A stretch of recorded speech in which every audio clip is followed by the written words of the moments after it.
사랑하는 교우 여러분께 귀하신 주님의 이름으로 문안합니다. 지난 한 주간 주의 은혜 가운데 평안하셨습니까? 명절이다 또 뭐다 연휴다 해서 그냥 정신없고 분주한 시간들을 보내셨는데요. 또 다시금 어김없이 주일은 찾아와서 우리는 하나님 앞에 다 같이 모여 앉았습니다. 오늘 이 예배를 통해서 하나님이 우리에게 주실 또 은혜를 소망하면서 저와 여러분이 한자리에 모였는데, 오늘 주의 성령께서 우리들의 생각과 마음을 주장하셔서 온전한 그러나 변함없으신 우리 하나님의 그 크신 은혜의 바다로 우리들을 인도해 주시기를 간절히 소망합니다. 그 소망 담아서 함께 경배찬송 부르시겠습니다. 찬송가 23장 만입이 내게 있으면 그 입 다 가지고 우리 1절과 2절 함께 찬송할까요? 만입이 내게 있으면 그 입 다 가지고 내 구주 주시는 종을 늘 찬송하겠네. 내 은혜로신 하나님 날 도와주시고 그 크신 영광 널리 펴 다 알게 하소서.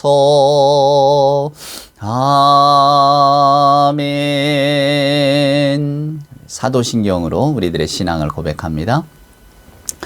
전능하사 천지를 만드신 하나님 아버지를 내가 믿사오며 그 외아들 우리 주 예수 그리스도를 믿사오니 이는 성령으로 잉태하사 동정녀 마리아에게 나시고 본디오 빌라도에게 고난을 받으사 십자가에 못 박혀 죽으시고 장사한 지 사흘 만에 죽은 자 가운데서 다시 살아나시며 하늘에 오르사 전능하신 하나님 우편에 앉아 계시다가 저리로서 산자와 죽은 자를 심판하러 오시리라.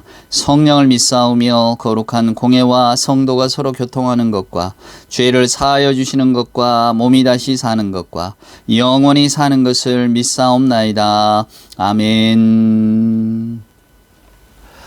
성시를 교독할까요? 오늘 교독할 성시는 교독문 27번입니다. 찬송가 뒤편에 있는 교독문 27번 함께 한 절씩 교독하시죠.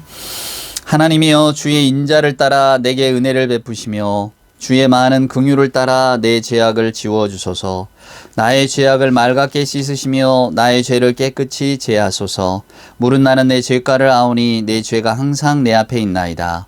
내가 주께만 범죄하여 주의 목전에 악을 행하였사오니 주께서 말씀하실 때에 의로우시다 하고 주께서 심판하실 때에 순전하시다 하리이다. 내가 죄악 중에서 출생하였으며 어머니가 죄 중에서 나를 잉태하였나이다. 우슬초로 나를 정결하게 하소서. 내가 정하리이다. 나의 죄를 씻어주소서. 내가 눈보다 희리이다. 하나님이여 내 속에 정한 마음을 창조하시고 내 안에 정직한 영을 새롭게 하소서. 아멘.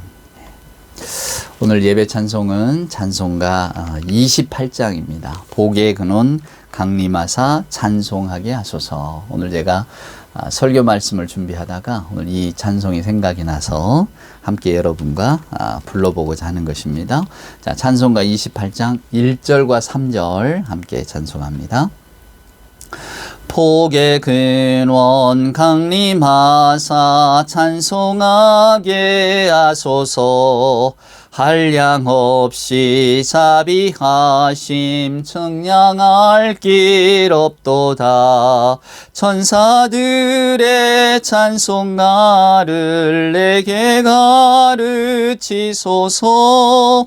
구속하신 그 사랑을 항상 찬송합니다. 주의 귀한 은혜 받고 일생 빚진 자 되네. 주의 은혜 사슬 되사 나를 주께 매소서. 우리 마음은 연약하여 범죄하기 쉬우니 하나님이 받으시고 천국인을 치소서.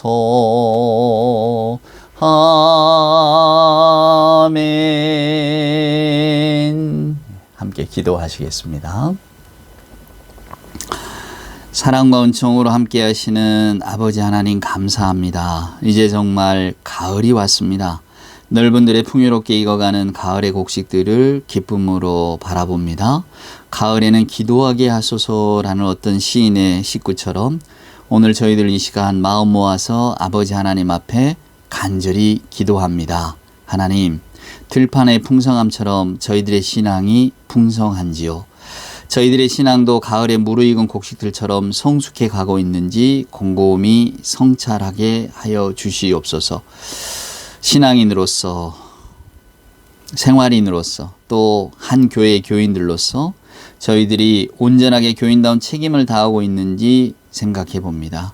한 사람의 크리스찬으로서 크리스찬다운 삶을 살고 있는지 또한 고백합니다. 아버지 하나님, 한 사람의 신앙인으로서 하나님을 가까이 모시고 하나님의 뜻을 찾아 우리 아버지 하나님의 뜻대로 살려고 하는지 이 시간 곰곰이 성찰합니다. 이 풍요한 가을에 저희들 신앙에도 가을을 허락하시고 저희들 신앙의 과수원에 아름다운 열매가 많이 맺힐 수 있도록 주여 도와주시옵소서.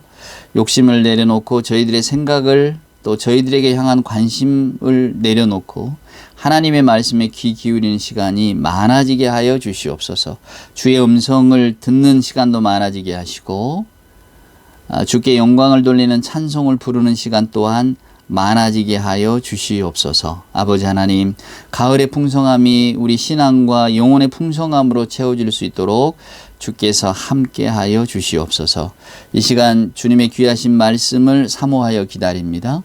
오늘 하나님의 말씀이 저희들의 마음밭에 떨어질 때에 이 말씀의 씨앗이 금방 자라나서 저희들의 신앙도 풍요로운 성과를 거둘 수 있도록 하나님 도와주시옵소서. 한 사람 한 사람 신앙의 열매가 맺어질 때마다 하나님께 감사하게 하시고 하나님께 올리는 저희들의 이 예배가 하나님의 장래의 은혜에 대한 확신과 소망의 예배가 되어질 수 있도록 오늘 저희들의 생각과 마음을 주장하여 주시옵소서.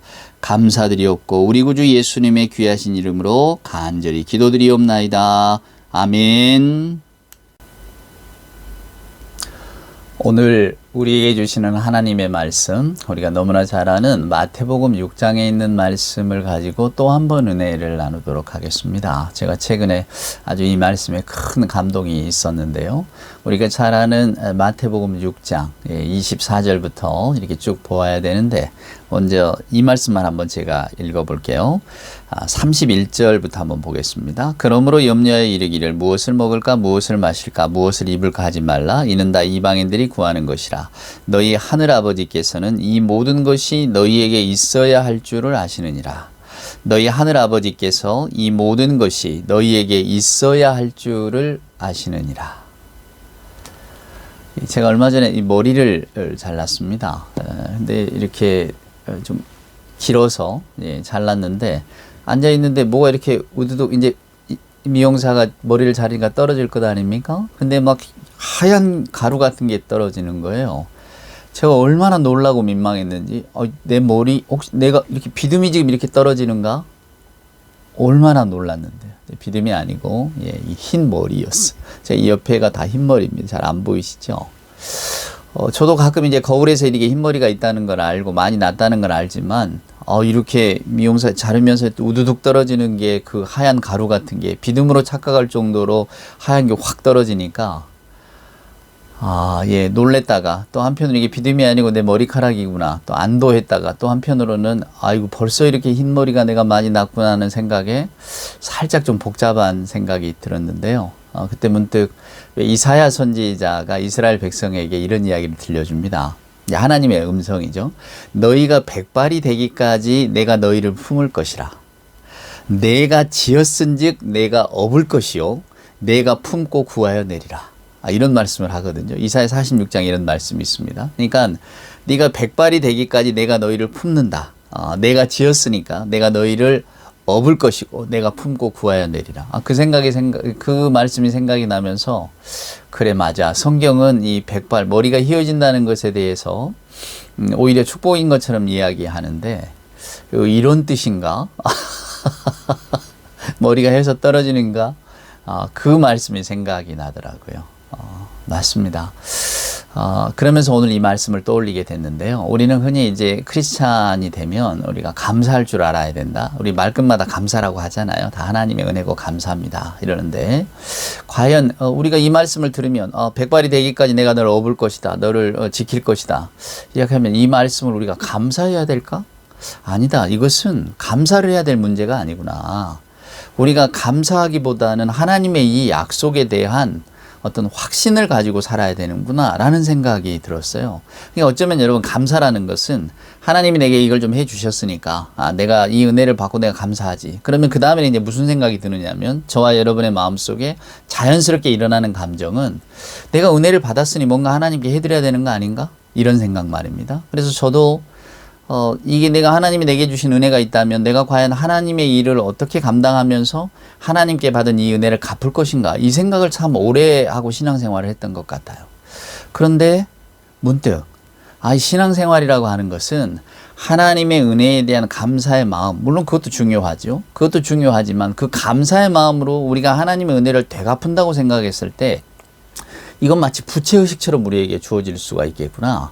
그래서 내가 하나님을 위해서 이런 일을 했는데 하나님이 나를 이렇게 대우해 주시면 안 되죠. 이런 또 원망의 마음도 우리한테 일어날 수 있겠구나. 가끔 신앙생활을 오래 하신 분들이 이런 불만, 이런 그 서운함을 토로할 때가 있으시잖아요.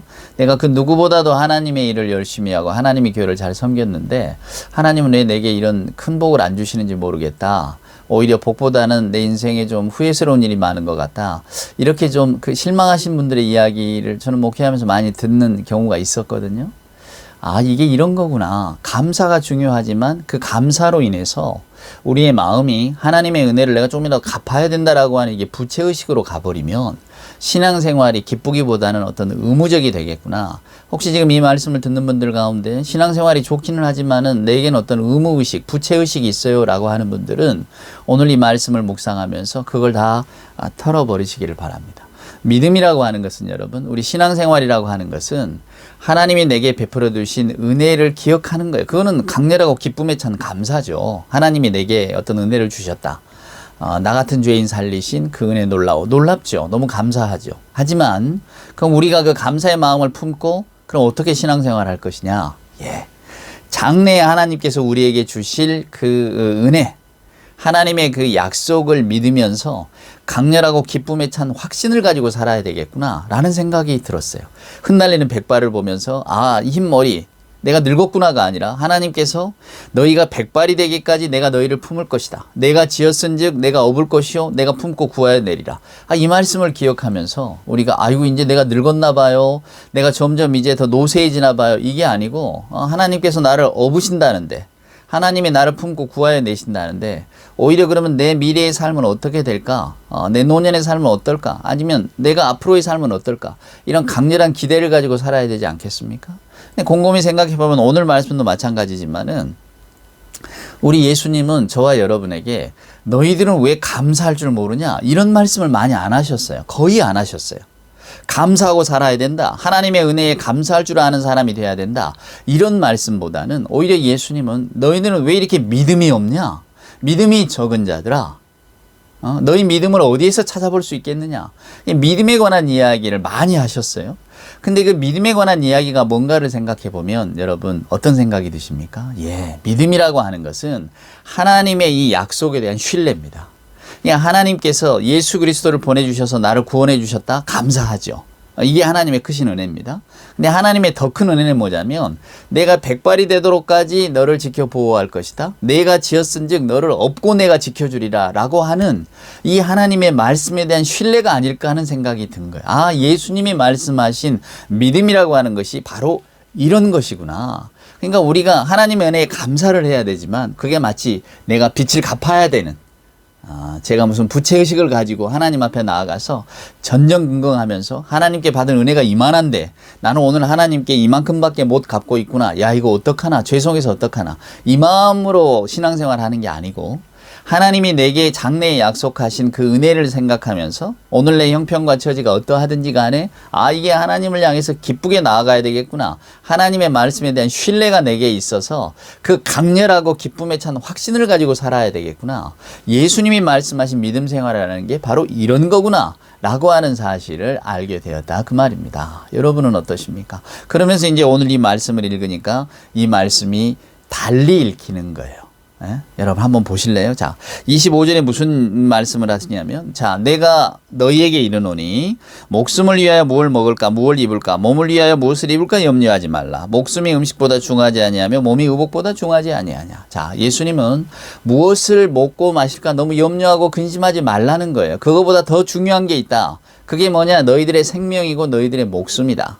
근데 우리는 이 말씀을 들으면 마치 그래 맞아. 세상에 먹고 입는 것은 아무 필요 없는 거야. 우리는 그냥 멋지게 그냥 하나님께서 우리 생명 구원을 해 주셨다니까 그 말씀만 붙들고 사는 거야 라고 하는 생각을 가질 수가 있습니다, 여러분. 그러면서 오히려 물질에 대한 어떤 그 뭐 부요함이라든가 소망, 성경은 자꾸 거기에 대해서 멀리 거리를 두라고 이야기하니까 그래 맞아. 이 부자 이야기를 보아도 맞아. 곡식의 소출이 많고 창고가 크다고 해서 우리가 기쁨을 얻는 건 아니야. 하나님께 얼마나 우리가 더 집중하고 가까이 갈 수 있느냐. 하나님의 말씀에 신뢰를 할 수 있느냐. 이게 중요한 거야. 저와 여러분은 이렇게 생각해왔단 말입니다. 그러면서 어쩐지 물질과 우리의 신앙은 좀 이렇게 멀리 있는 것처럼 오늘 25절의 말씀도 보면 너희 몸을 위하여 뭘 입을까 이게 뭘 먹을까 너무 염려하지 마라. 우리들의 가장 중요한 생명의 문제가 있다. 이렇게 이야기하시니까 마치 먹고 마시는 것은 아무것도 아닌 것처럼 치부해 버리는 것 같은 그런 느낌을 받는단 말이에요. 근데 여러분 31절에 보시면 염려하여 이르기를 뭘 먹을까 뭘 마실까 뭘 입을까 하지 말라. 다 이방인들이 구하는 것인데 너희 하늘 아버지께서 이 모든 것이 너희에게 있어야 할 줄을 아신다고. 그러니까 무엇을 먹을까 무엇을 입을까가 필요 없다는 게 아니라 하늘 아버지께서는 그것이 너희들에게 필요하다는 것을 잘 알고 계신다는 거예요. 뭘 입을까 뭘 먹을까가 일상생활 우리들의 신앙생활에 의미 없는 게 아니라 하나님께서 그것이 너희에게 있어야 한다는 것을 너무나 잘 알고 계신다는 거예요. 문득 이솝 이야기가 생각이 납니다. 왜 여러분 시골지 도시지 이야기 기억나시죠? 시골지와 도시지가 친구가 돼서 도시지가 시골로 놀러 왔어요. 와서 이제 시골지하고 이렇게 뭐 자연스럽게 들판을 뛰어노는 건 좋았는데 이제 먹을 걸 보니까 형편없단 말이에요. 음식 쪼가리 뭐 이렇게 먹으니까 이제 도시지가 보기에 시골지가 너무 불쌍해 보이는 거죠. 야, 와라 내가 맛있는 거 먹여줄게. 근데 도시지가 시골지를 초대해서 시골지가 가잖아요. 가보니까 정말로 그 주인의 식탁에는 뭐 기름진 게 잔뜩 있는데 그래서 뭐 생전 처음 먹어보는 맛있는 거니까 시골지 눈이 휘둥그레 돌아가지 않았겠습니까? 정신없이 먹고 있는데 이제 뭐 고양이 소리가 들리고 주인 소리가 들리니까 또 막 재빨리 도망간단 말이에요. 재빨리 도망간단 말이에요. 그래서 이제 시골지가 도시지에게 뭐라고 말합니까? 야, 이렇게 먹는 큰 기쁨이 있지만은 뭐 소리 들릴 때마다 이렇게 간절해서 사는 나는 이렇게는 못 살겠다. 나는 차라리 조금 비난한 아주 안 좋은 음식에 배가 고파도 나는 자유롭고 편한 시골이 좋아. 그리고는 시골로 내려가 버리잖아요. 이솝 이야기를 처음에 읽을 때는 젊어서 읽을 때는 어려서라기 표현하기 좀 그래서 그렇습니다. 젊어서 읽을 때는 그래 맞아. 이 자유가 좋은 거지. 시골지의 어떤 이런 그 자유로움 우리가 흔히 뭐 안빈낙도라고 하잖아요. 좀 가난해도 매이는 거 없고 뭐 이렇게 자유로운 게 좋은 거지. 이렇게 생각했단 말이에요. 근데 요즘은 제 생각이 좀 다릅니다. 큰 기쁨을 얻는 것은 도시에 있는 거구나. 이게 사람의 어떤 재미라는 게 있잖아요. 특별히 우리가 이 자본주의 시대에 삽니다.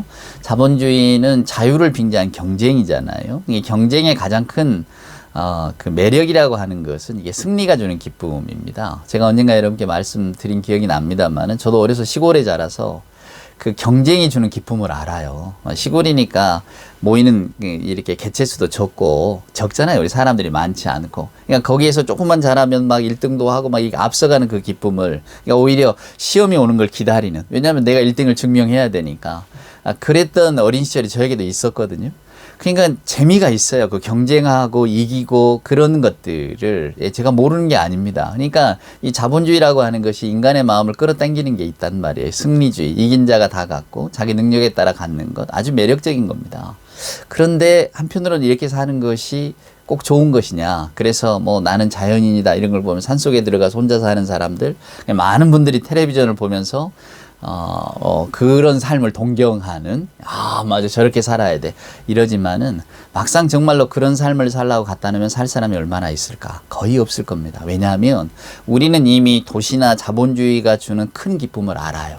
마음도 졸이고 불안하고 또 뭐 경쟁해야 되고 각박하다고 이야기하지만 그럼에도 불구하고 도시가 주는 큰 기쁨이 있기 때문에 거기에 다 매달려 사는 거 아니겠습니까? 그러니까 그래, 자유롭게 사는 게 좋아. 가난해도 혹은 뭐 필요 없어. 나는 그냥 마음 편한 게 좋아. 이렇게 사는 사람도 있죠.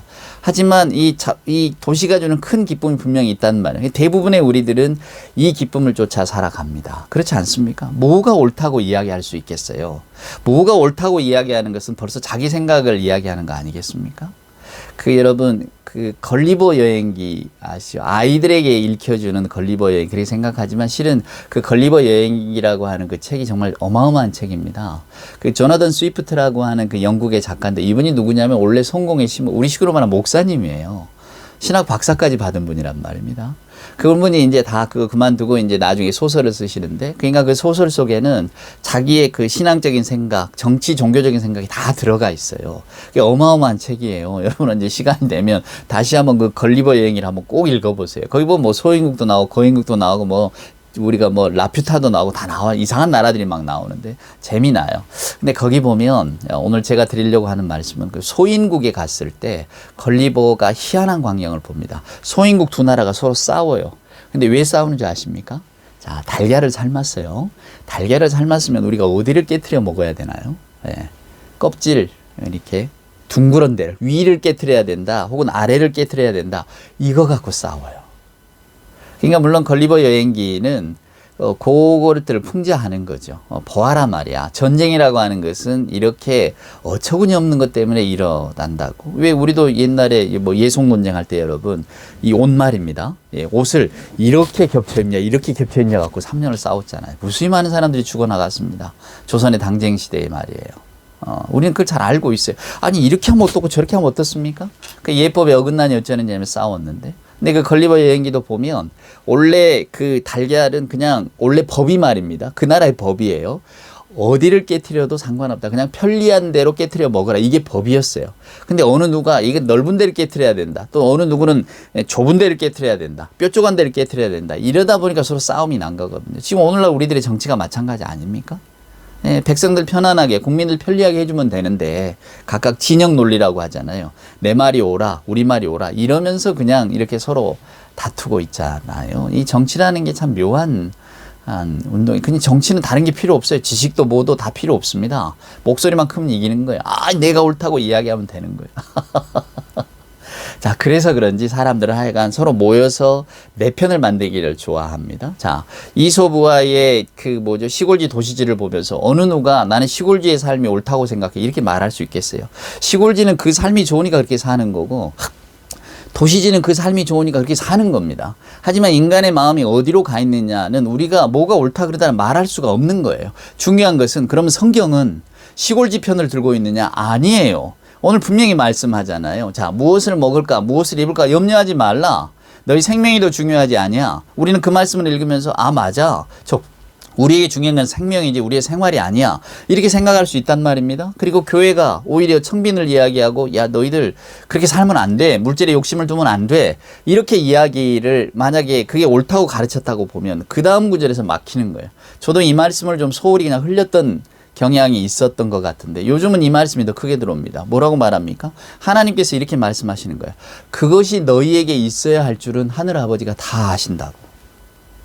인간의 삶에 그것이 필요한 것이라는 것을 하나님 아버지가 아신다는 거예요. 그러니까 나는 뭐 없어도 돼요. 마음 편한 게 최고예요. 이런 사람도 하나님은 아시지만 아닙니다. 저는 어떤 그 물질의 소망이 있어야 삽니다. 뭐 집도 있어야 되고 좋은 차도 있어야 되고 이런 소망이 있어야 저는 살 것 같아요. 라고 하는 그 마음도 하나님께서 다 아신다는 거예요. 중요한 게 뭡니까? 염려하지 말라는 거예요. 자, 가난한 자나 부자나, 물질에 욕심이 있는 자나, 그냥 마음 편한 게 최고인 사람이나, 도시의 어떤 그 막 큰 기쁨, 불안하지만, 두렵지만, 예. 그러나 그 큰 기쁨이 좋아서 사는 사람이나, 아니면 난 다 필요 없어, 그냥 마음 편하게, 내 자유로운 게 좋아 라고 해서 사는 어떤 사람이나, 아버지께서는 그들의 필요를 다 아신다는 거예요. 중요한 게 뭡니까? 그러므로 여러분들은 염려하지 말라는 거예요. 이제 좀 자유로워지셨습니까? 아닙니까? 예, 물질이평 의식조기 지혜절이라는 말이 있잖아요. 우리 옛말에. 의식주가 좋게야 예절도 아는 것처럼 우리 뭐 인류 역사를 보면 말입니다. 뭐 문화나 예술이나 이런 것들이 발전하는 것은 다 물질적인 토대가 있어야 발전을 하는 겁니다. 신석기 혁명, 농업혁명 때에 우리가 예술, 문화 이런 게 확 발전하게 되거든요. 예전의 시대에 비하면. 근데 왜 그런가? 잉여 농산물이 있었기 때문이에요. 농사를 지으니까 이제 먹고 살 곡식들이 늘어나고 또 겨울에는 쉬잖아요. 농사를 안 짓는 어떤 철에는. 그러니까 사람들이 뭔가 창의적인 일을 하는 겁니다. 이게 그만큼 저는 어떤 그 정신적인 우리의 어떤 어떤 마음의 발달은 이 물질과 이 불가분의 관계가 있다고 생각을 하거든요. 그러니까 우리들의 삶도 마찬가지입니다. 저와 여러분의 신앙생활, 우리는 욥과 같지 않아서 우리의 물질의 토대가 흔들리면 아마 우리의 신앙생활도 많이 흔들릴 겁니다. 그런 거 경험하신 분들 많으실 줄 알아요. 내 삶 편안하고 평탄할 때는 내가 신앙생활도 열심인데 내 삶이 불편하면 뭐 몸에 질병이 온다든지 뭐 하여간 가게가 어려워진다든지 뭐 이러면 신앙생활도 시들해지는 거 여러분 많이 경험해 보시지 않아요? 그러니까 우리는 그런 존재입니다. 그걸 인정하는 게 중요한 거예요. 전에는 아니야, 물질의 가치는 형편없는 거야, 우리에게는 신앙의 가치, 정신의 가치가 중요한 거야, 우리가 이것만 보고 나가자, 이렇게 생각했을 수도 있어요. 그리고 그 많은 교회들이 그런 걸 가르쳤을 수도 있습니다.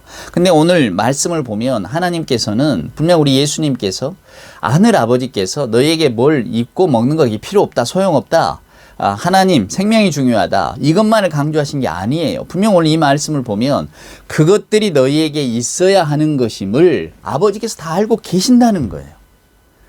그냥 그런 물질의 토대가 있어야 된다는 거, 필요하다는 것을, 여러분들이 그런 존재라는 것을 아버지께서 다 알고 계신다는 거예요. 그러니까 지나치게 염려하지 말라고 하는 겁니다. 믿음이라고 하는 게 뭡니까? 하나님이 다 알고 계신다. 그래서 하나님께서는 알고 계시기 때문에 여러분들을 먹이신다라고 하는 하나님의 그 약속하신 장래에 대한 그 하나님의 말씀을 우리가 믿는 겁니다. 우리의 탈은, 믿음이 우리가 흔들리는 것은 그 말씀을 믿지 못해서 그러는 거예요. 혹은 우리가 시골지의 입장에서 야, 도시는 나빠, 그건 다 쓸데없는 삶이야, 막 이런 식으로, 계란은 위를 평평한 데를 깨먹어야지 좁은 데 깨먹으면 안 돼, 이렇게 신앙생활을 오해하니까 저와 여러분의 신앙생활이 편치 않고, 혹은 이제 남의 들보가 커 보이고 남의 티가 커 보이고 뭐 이렇게 되는 겁니다.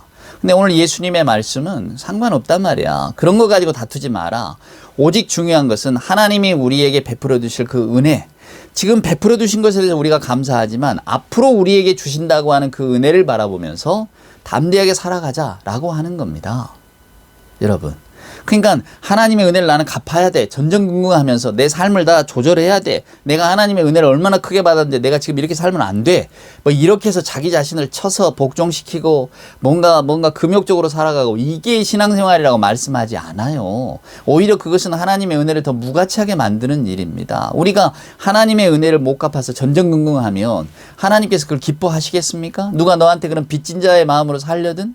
네가 나에게 무슨 뭐 빚졌다고 빚 갚으라고 내가 너에게 살려고 은혜를 준 줄 아느냐? 하나님 이러실 거 아닙니까? 오직 하나님의 말씀은 내 약속을 믿고 살아라는 거예요. 제가 98년도에 처음으로 이제 군용 목사가 돼서 화학산에 올라갔어요. 경기도 가평 화학산이 제 첫 근무지였는데요. 1468m입니다. 그 고지. 그 꼭대기에 근무장이 있고 교회가 있어요. 그러니까 10월부터 눈이 쌓이기 시작하고 5월이 돼야 녹는 곳입니다. 그러니까 병사들이, 사병들이, 부모 형제를 떠난 사병들이 맨 처음에 올라와서 그 겪는 심리적인 어떤 두려움이 굉장히 커요. 그리고 위에서 사이트에서 보면 밑에 북한 땅도 보이거든요. 그리고 이제 또 얼마나 거기서 근무하는 사람들이 겁을 막 주겠습니까? 그러니까 야, 내가 진짜 여기서 근무를 마치고 내려갈 수 있을까? 그리고 한밤중이 되면 여러분 초소에 서야 되잖아요.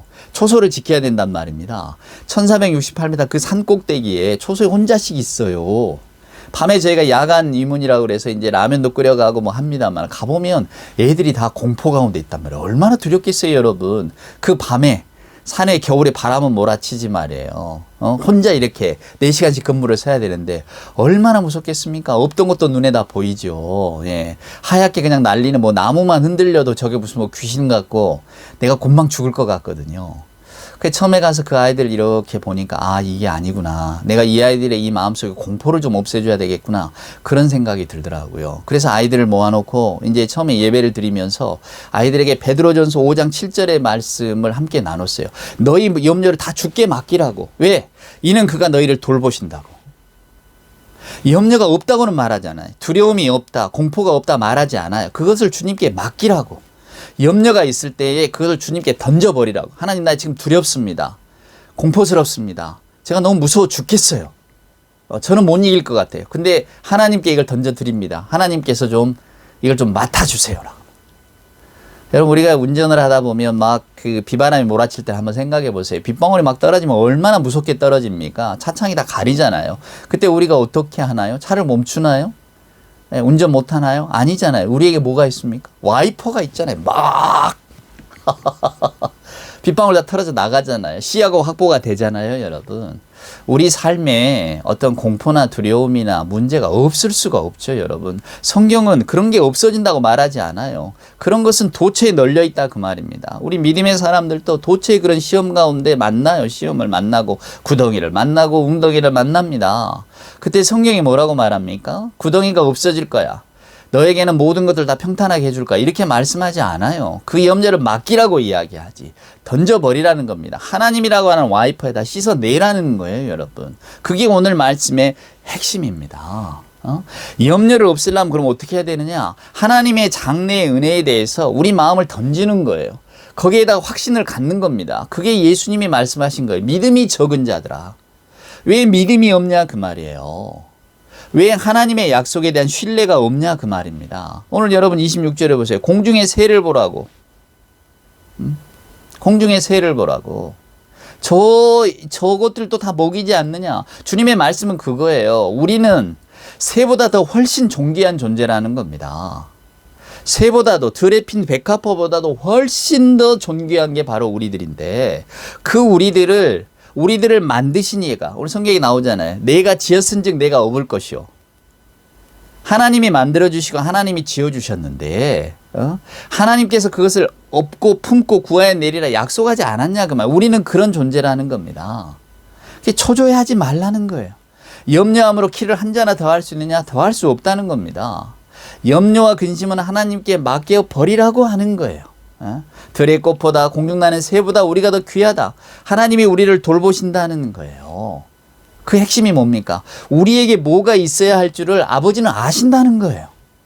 그게 다 쓸데없다가 아니라 하나님은 그것을 알고 계신다라고 하는 겁니다. 그래서 여러분 마지막 말씀 보세요. 그런즉 너희는 먼저 그의 나라 그의 의를 구하라. 그리하면 이 모든 것을 너희에게 더하신다. 그러므로 내일 일을 염려하지 말라. 로마서에서 바울이 뭐라고 말하나요?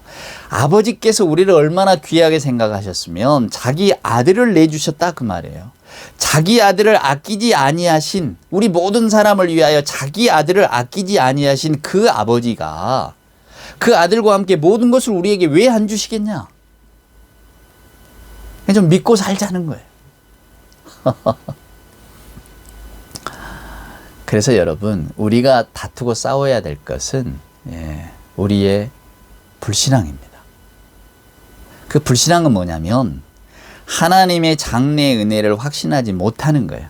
염려가 분명히 우리 눈을 가리죠.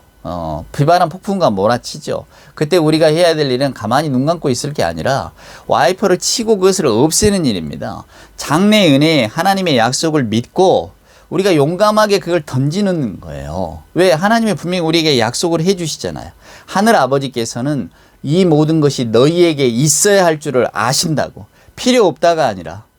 그래서 우리가 염려하는 것들, 우리가 두려워하는 것들, 아버지 하나님께서 그것을 채워주시고 또 우리로 하여금 살게 하신다고. 오늘 성경 말씀은 그것을 우리에게 이야기하고 있습니다. 제일 중요한 게 뭔가요? 그러므로 염려하지 말라는 거예요. 우리는 너무 많은 세상의 일로 염려하며 살아갑니다. 시골지처럼 살면서 뭔가 물질의 부가 없음을 한탄하고, 도시지처럼 살면서 나는 마음에 평안이 없다고 또 염려합니다. 그럴 거 없어요, 여러분. 우리는 각자가 좋아하는 것을 추구하고 각자가 소망하는 것을 찾아가기 마련입니다. 거기에서 따라오는 불안과 염려가 있죠. 근데 오늘 성경에서는 뭐라고 말합니까? 염려하지 말라고. 하늘 아버지께서는 너희에게 뭐가 필요한지 다 아신다고. 우리들의 연약함도 아시고, 우리의 부족함도 아시고, 우리의 욕심도 아시고, 우리의 열망도 아셔요. 정말로 우리에게 중요한 것은 하나님의 은혜를 확신하면서, 하나님이 내게 은혜를 베풀어 주신다고 약속하셨잖아요.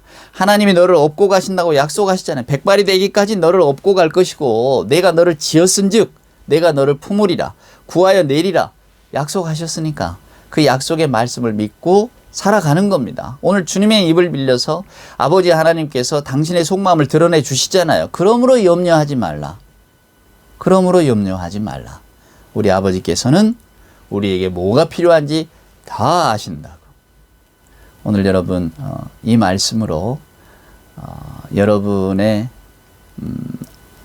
불신앙과 그 불신앙의 증거인 염려와 근심을 다 떨쳐버리시길 바랍니다. 우리가 아까 복의 근원 강림하사 찬송했잖아요. 그게 뭡니까? 주의 은혜에 사슬되어 나를 붙들어 메어주시라고 하잖아요. 우리는 그 은혜에 대한 의존으로 사는 거예요. 주의 은혜가 사슬이 돼서 나를 꽉 묶고 간대잖아요. 그 믿음으로 사십시다. 염려하지 말라. 우리 주님이 우리에게 그러므로 믿음이 적은 자들아 이런 말씀을 하시는 게 아니라, 너희들이 하나님의 은혜에 대한 확신을 가지고 살아갈 때에 우리들의 믿음이 얼마나 커지는지 모른다. 그 말씀을 믿고 따라가면서 장래해 주실 하나님의 은혜에 대한 소망으로 강렬하고 기쁨에 찬 확신으로 우리들에게 주어진 생의 길을 뚜벅뚜벅 걸어가실 수 있기를 주님의 이름으로 축원을 드립니다. 기도하시겠습니다. 이제는 우리 구주 예수 그리스도 크신 은혜와 아버지 하나님의 만극하신 사랑하심과 자비하신 성령님의 함께하심이 우리 하나님이 우리에게 베풀어 주실 장래의 은혜를 소망하면서 염려와 근심보다는 하나님의 말씀에 대한 신뢰를 가지고 우리들에게 주어진 삶을 살기를 소원하는 우리 예배하는 모든 교우들 머리머리 위에와 저들의 생각과 믿음과 기도 위에, 저희들의 일상의 삶 위에, 주님 사랑하시는 복된 교회 위에 이제로부터 영원 무궁토록 함께하여 주옵기를 간절히 축원하옵나이다. 아멘.